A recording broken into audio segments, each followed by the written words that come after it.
Hello দর্শক, আজকে আপনাদেরকে দেখাবো ইসরায়েলের সবচেয়ে মজার একটা আইসক্রিম। এটা কিন্তু ইসরায়েলের সবচেয়ে মজার একটা আইসক্রিম। আমি জানি না, হয়তো শহরের দিকে আরও মজার আইসক্রিম পাওয়া যায়, যেহেতু আমি গ্রাম সাইডে থাকি। তো এই গ্রাম সাইডের দিকে এই আইসক্রিমটা আমার কাছে সবচেয়ে মজা লাগছে। আমি অনেকগুলো আইসক্রিম ট্রাই করছি, তার মধ্যে এটা সবচেয়ে বেশি ভালো লাগছে। এটার নাম হচ্ছে রয়্যাল, আর এটার দাম হচ্ছে 10 টাকা, মানে 10 শেকেল। 10 শেকেল মানে লাইক বাংলাদেশের 400 টাকার মতো। তো আমি আজকে হচ্ছে 6টা কিনে নিয়ে এসেছি, যেহেতু আমার এটা অনেক ভালো লাগে। আর আমি যখনই শপে যাই আমি অনেকগুলো একসাথে কিনে নিয়ে আসি। তো আজকে হচ্ছে 6টা নিয়ে এসেছি। এগুলো আমি এখন ফ্রিজে রাখবো, রেখে খাবো। আবার যেদিন মার্কেটে যাবো আবার কিনে নিয়ে আসবো। যেহেতু আমি বললাম আমি যেহেতু গ্রামের দিকে থাকি, প্রত্যেক দিন মার্কেটে যাওয়া হয় না। আর আজকে কিনে নিয়ে এসেছি 2টা কাঁচা ভুট্টা, এটা আমি গ্যাসের চুলায় পোড়ায় খাবো। তারপরে কিনে নিয়ে এসেছি কলা, এই যে 1 ফানা কলা।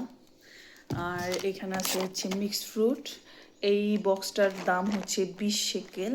আর এখানে আছে হচ্ছে কুমড়ার বিচি, ভাজা ভাজা কুমড়ার বিচি, এটার দাম হচ্ছে 17 শেকেল। 17 শেকেল বাংলাদেশের কয় টাকা আমি জানি না, আপনারা 40 দিয়ে গুণ দিবেন। বাংলাদেশের 1 টাকা সমান ইসরায়েলের লাইক 40 টাকা। একটা ব্রেড কিনছি, ব্রেডটার দাম কত তাও আমি জানি না। 24 তারিখ পর্যন্ত মেয়াদ আছে, সো আমি অনেকদিন খাইতে পারবো। আজকে মাত্র 12 তারিখ। তো একটা ব্রেড কিনে নিয়েছি, অলরেডি আমি একটা ব্রেড কলা দিয়ে খাইছি। তো আপনাদেরকে যেটা দেখাচ্ছিলাম সেটা হচ্ছে আইসক্রিমটা একটু খুলে দেখাই ভিতরটা। খুবই মজার এই আইসক্রিম, খুব। এই আইসক্রিমটা হচ্ছে, এই সাইডটা হচ্ছে আপনার ওয়েফার দিয়ে করা, এই যে দেখেন। আর এই সাইডটা হচ্ছে পুরো চকলেট। তো এটা ভীষণ ভীষণ ভীষণ মজা। এই এখন একদম নরম, আপনার এটা দাঁতে লাগবে না একদম, যে অনেক বেশি ঠান্ডা হতে দাঁতে লাগবে এরকম না।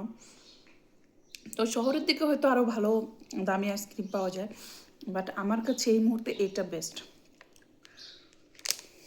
ও, তো আজকে আমরা হসপিটাল গেছিলাম, সকাল থেকে কিছু খাওয়া হয় নাই। বাসায় এসে জাস্ট পাউরুটি কোলা খাইছে, আর এখন একটা আইসক্রিম খাচ্ছি। এরপরে আমি রান্না করব, তারপরে খাবো। যদিও ফ্রিজে খাবার আছে, রান্না না করলেও হবে। আপনারা কে কে আইসক্রিম খেতে পছন্দ করেন অবশ্যই কমেন্ট করবেন।